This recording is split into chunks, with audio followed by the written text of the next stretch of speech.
अस्सलाम वालेकुम नाजरीन, मैं उमैर आज़मी। उम्मीद है आप खैर वाफ़ियत से होंगे। इस वक्त हम उत्तर प्रदेश आज़मगढ़ के कोटिला गांव में मौजूद हैं। आज हमारे साथ तफसीली गुफ्तगू करने के लिए आज़मगढ़ के जाने माने शायर तंज़ो मज़ाक के अयूब वफ़ा साहब मौजूद हैं। आइए उनसे हम कुछ ख़ास गुफ्तगू करते हैं। आपको बता दें, आज़मगढ़ के जाने माने शायर शादाब आज़मी साहब का शेरी मजमूआ बिछड़ के खाक हुए आज ही मंजर आम पर आया है। उसको लेकर ख़ास बातचीत करते हैं। स्वागत है वफ़ा साहब आपका। शुक्रिया। आज़मगढ़ से जिनका ताल्लुक़ है शादाब आज़मी साहब का, मौज़ा नियाउज़ गाँव से, उनका आज एक शेरी मजमूआ बिछड़ के खाक हुए जो मंजर आम पर आया है, उसको लेकर किस नज़र से आप देख रहे हैं? क्योंकि वह शेरी मजमूए में आपका भी जिक्र किया गया है। देखिए, ऐसा है कि शायर अपनों का जिक्र करता है और इसलिए ज़िक्र करता है कि कहीं न कहीं उसके लिए उन लोगों की कुर्बानी होती है जिसका वो ज़िक्र करता है। जी, यही है। तो यानी कि आपकी बहुत मेहनतें और काविशें रही हैं शादाब साहब के साथ, क्योंकि उनका कहना है कि बहुत करम फरमाइयाँ और अयूब वफ़ा साहब का बड़ा साथ मिला हमेशा से। हाँ, शुरू से मिला। अच्छा। 2001 से जी। अब तक वो मेरे साथ हैं। दूसरी बात ये वफ़ा साहब जानना चाह रहे हैं, शादाब आज़मी साहब, ये अलग बात है कि आज़मगढ़ से उनका ताल्लुक़ है, और कैफ़ी आज़मी और शकील आज़मी यंग जनरेशन में अगर आप कह लीजिए, शकील साहब फ़िल्मों में लिख रहे हैं, शादाब साहब भी। लेकिन गज़लों की अगर बात की जाए तो शादाब आज़मी का एक बड़ा नाम हो जाता है, क्योंकि गज़ल में जो महारत हासिल है शादाब आज़मी साहब को, और मुशायरों में ये इंतज़ार होता है अमूमन तौर पर, सामाईन करते हैं कि शादाब आज़मी आएँ और गज़ल सुने उनसे। तो आखिर क्या ख़ासियत ऐसी है? देखिए, कुछ शायर ऐसे हैं, जैसे आपने शकील का तज़किरा किया, जी। तो फ़िल्मी दुनिया में भी हैं और मुशायरों की दुनिया में भी। अब जहाँ तक सवाल शादाब का है, शादाब साहब की शायरी बहुत मकबूल है और वाक़तन सामीन को इंतज़ार रहता है कि शादाब साहब कब माइक पर आएंगे, और अब तक जहाँ मैंने देखा है कभी ये कहीं फ़लाप नहीं हुए। कभी सामीन में से ये आवाज़ नहीं आई कि वापस जाओ, बल्कि एक मरतबा जाते हैं तो दोबारा बुलाया भी जाता है और घंटों सुनाते हैं। घंटों सुनाने के बाद भी अगर एक मरतबा जाना चाहे पहली मरतबा, तो जाने के बाद दोबारा लोग उन्हें बुलाते हैं और इसरार करके बुलाते हैं और सुनते हैं। जी। अब यहीं से उनकी मकबूलियत का अंदाज़ा आप लगा लीजिए। यूँ तो शादाब आज़मी साहब के बहुत सी गज़ल और शेर, और कहते हैं कुदरत का हसीं उसने नज़ारा नहीं देखा, ये फूल सा चेहरा जो तुम्हारा नहीं देखा, इस डर से कि फ़रियाद सताएगी तुम्हारी, एल्बम को उसी दिन से दोबारा नहीं देखा। तो इस तरीके के जो उनके अशार हैं, तो क्या लगता है कि यही उनकी मकबूलियत की वजह है? देखिए, ऐसा है कि कोई शायर हो, पूरी ज़िंदगी में जी। अगर दो एक शेर ज़िंदा रह गए जी। तो शायर को हमेशा ज़िंदा रखेंगे, उसके जाने के बाद भी। और मैं ये समझ रहा हूँ कि शादाब आज़मी के कई एक शेर ऐसे हैं जी। जो उनको ज़िंदा रखेंगे। जी। वफ़ा साहब, अगला सवाल हमारा आपसे ये है कि पिछले 2 सालों से ये कोरोना की वबा पूरे मुल्क भर में है, और उसके साथ साथ पूरी दुनिया उसकी ज़द में है। तो बावजूद इसके जो हिंदुस्तान के तमाम बड़े सुख़नवर हैं, शायर हैं, साहित्यकार हैं, वो लोगों का ये 2 साल कैसे गुज़रा, किन कामों में?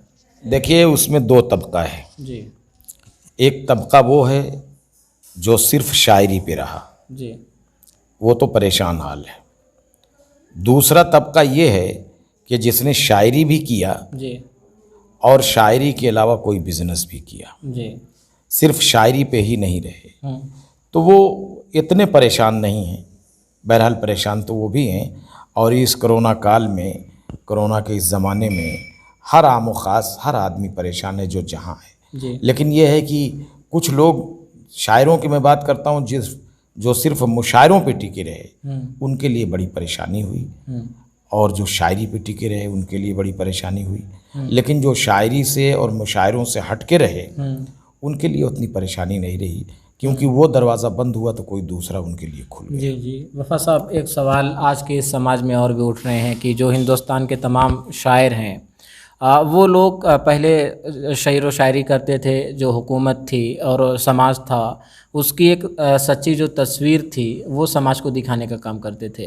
लेकिन अब कुछ लोगों का कहना ये है कि शेर व शायरी कुछ लोग अब इसलिए भी कर रहे हैं कि उनको सियासत में एक बड़ा मकाम मिल सके। भाई देखिए, कुछ लोग हिंदू मुसलमान की शायरी करते हैं, और जाहिर सी बात है जो हिंदू मुसलमान की बात करता है यह गलत बात है, लेकिन गलत तरीके से वो मकबूल हो जाता है। जी। अब आज के दौर में आप सच्ची बात कह नहीं सकते, चाहे वो सहाफ़ी हो चाहे शायर हो। जी। उनको हुकूमत की तरफ से दबाने का काम किया जाता है कि वो सच्ची बात न कहे, और जो लोग सच्ची बात कहते हैं बाद में मुसीबत में फंस जाते हैं। अब कुछ शायरों की आप बात कर रहे हैं, वो मकबूलियत के लिए कुछ भी कर सकते हैं, उन्हें सिर्फ शोहरत चाहिए। कुछ शायर ऐसे हैं जो बहुत मकबूल हैं, बहुत मशहूर हुए, लेकिन मरने के बाद उनका कोई शेर ऐसा नहीं है जो उनको ज़िंदा रखे, न उनकी कोई ऐसी शायरी है, लेकिन आज बहुत मकबूल है। जी जी। वफ़ा साहब, ये शेरी मजमूआ आपके हाथ में देखा जा सकता है, बिछड़ के खाक हुए। तो ये जो शेरी मजमूआ है इसके बारे में आप क्या कहेंगे? आखिरी सवाल आपसे हमारा यही है कि जो शेरी मजमूआ आपके हाथों में है शादाब साहब का, इसको लेकर आपके क्या तासुरात हैं और क्या ख़यालात हैं?